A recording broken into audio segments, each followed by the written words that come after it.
কিছু কিছু জিনিস প্ল্যান না করলেই ভালো হয়, জানো তো।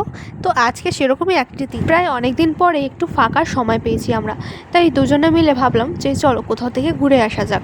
তো কোনো প্ল্যান ছিল না যে কোথায় যাব না যাব, কিন্তু হেঁটেই যাচ্ছি, সেজেগুজে বেরিয়ে পড়েছি বাড়ির থেকে, হেঁটেই যাচ্ছি, কিন্তু কোথায় যে হেঁটে যাচ্ছি সেটা আমাদের দুজনের জানা ছিল না। তো ফাইনালি আমরা একটা ক্যাফে গেলাম, আর এই দেখো আমার জীবনটা যেমন অন্ধকার সেরকমই দেখো এই ক্যাফেটাও অন্ধকার হয়ে গেছে। আসলে আমিও গেলাম আর কারেন্টটাও চলে গেল, তার মানে বুঝতে পারছো, এটাই হচ্ছে আমার জীবনের বড় উদাহরণ, তোমাদেরকে দিয়ে দিলাম।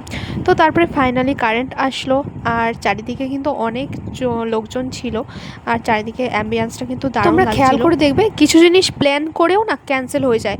অনেকে আছে, অনেক ফ্রেন্ডরা আছে গ্রুপ খোলে কোথাও ঘুরতে যাবে বলে, তারপরে সব প্ল্যান করার পরে লাস্টে যাওয়াই হয় না। তো সাডেনলি যে জিনিসগুলো হয় সেগুলোর মধ্যে আলাদাই মজা আছে। তো যাই হোক, এখানে আমরা অর্ডার করেছিলাম 2 কাপ কফি আর ফিশ ফিঙ্গার, যেটা আমার আর ঈশিতার অনেক পছন্দ। তো তারপরে আর কি আমরা দুজনে বেসিক্যালি দেখতে গেলে প্রত্যেকদিন একই জায়গায় কাজ করি, একই ট্রেনেই আসি, তো প্রত্যেক দিনই গল্প হয়। বাকি যে কথাগুলো বাকি থাকে সেগুলো আমরা টাইম পেলেই বলে নিই, যেমন আজকে খেতে খেতে বলে নিলাম বাকি কথাগুলো। তো তারপরে আমি একটা কুর্তির দোকানে চলে গেছি, সেখানেও গিয়ে কারেন্ট চলে গেছে। মানে কি বলবো, আজকে আমার সাথে এরকম কেন হচ্ছে আমি বুঝতে পারছি না। আমি যেখানে যাচ্ছি কারেন্ট চলে যাচ্ছে। আচ্ছা, আমার সাথে কেন এরকম হচ্ছে বলতে পারো? তো তোমরা যদি বুঝতে পারো অবশ্যই কমেন্ট করে জানিও। তো কুর্তির দোকান থেকে বেরিয়ে গেছি, আর আমি একটা সুন্দর দেখতে একটা কুর্তি নিয়েছি, যেটা আমি ব্লগের লাস্টে দেখাবো। তারপরে আমি বাড়ি চলে আসি, আর আমার দুটো বন্ধুর বার্থডে সেলিব্রেশন ছিল, তো সেখানেই আমি চলে আসি।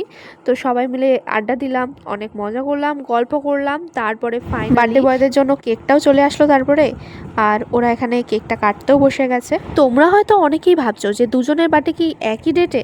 না, দুজনের বার্থডে আলাদা আলাদা ডিফারেন্ট ডেটে। তো ওদের বার্থডে চলেও গেছে, তো আমরা আজকে সেলিব্রেট করছি এক জায়গায়। যেহেতু আজকে সবার টাইম হয়েছে, অ্যাকচুয়ালি সবার তো টাইম হয় না, যে যার কাজে ব্যস্ত থাকে, তো সেই কারণে সবাই আমরা আজকেই ফাঁকা ছিলাম, তো আজকেই ভাবলাম সেলিব্রেট করে নিই। তো সেই কারণে দুজনের বার্থডেটা একই ডেটে সেলিব্রেট করে নিলাম। আর কি বলবো, কেকটা তো আর কেক ছিল না, কেকটা পুরো পোস্টমর্টম করে যা অবস্থা করেছে দেখতেই পাচ্ছ তোমরা।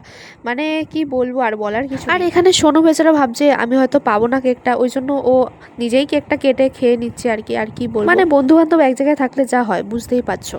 আর এই যে এই কুর্তিটা কিনেছি, কেমন লাগছে কুর্তিটা অবশ্যই কিন্তু কমেন্ট করে জানিও।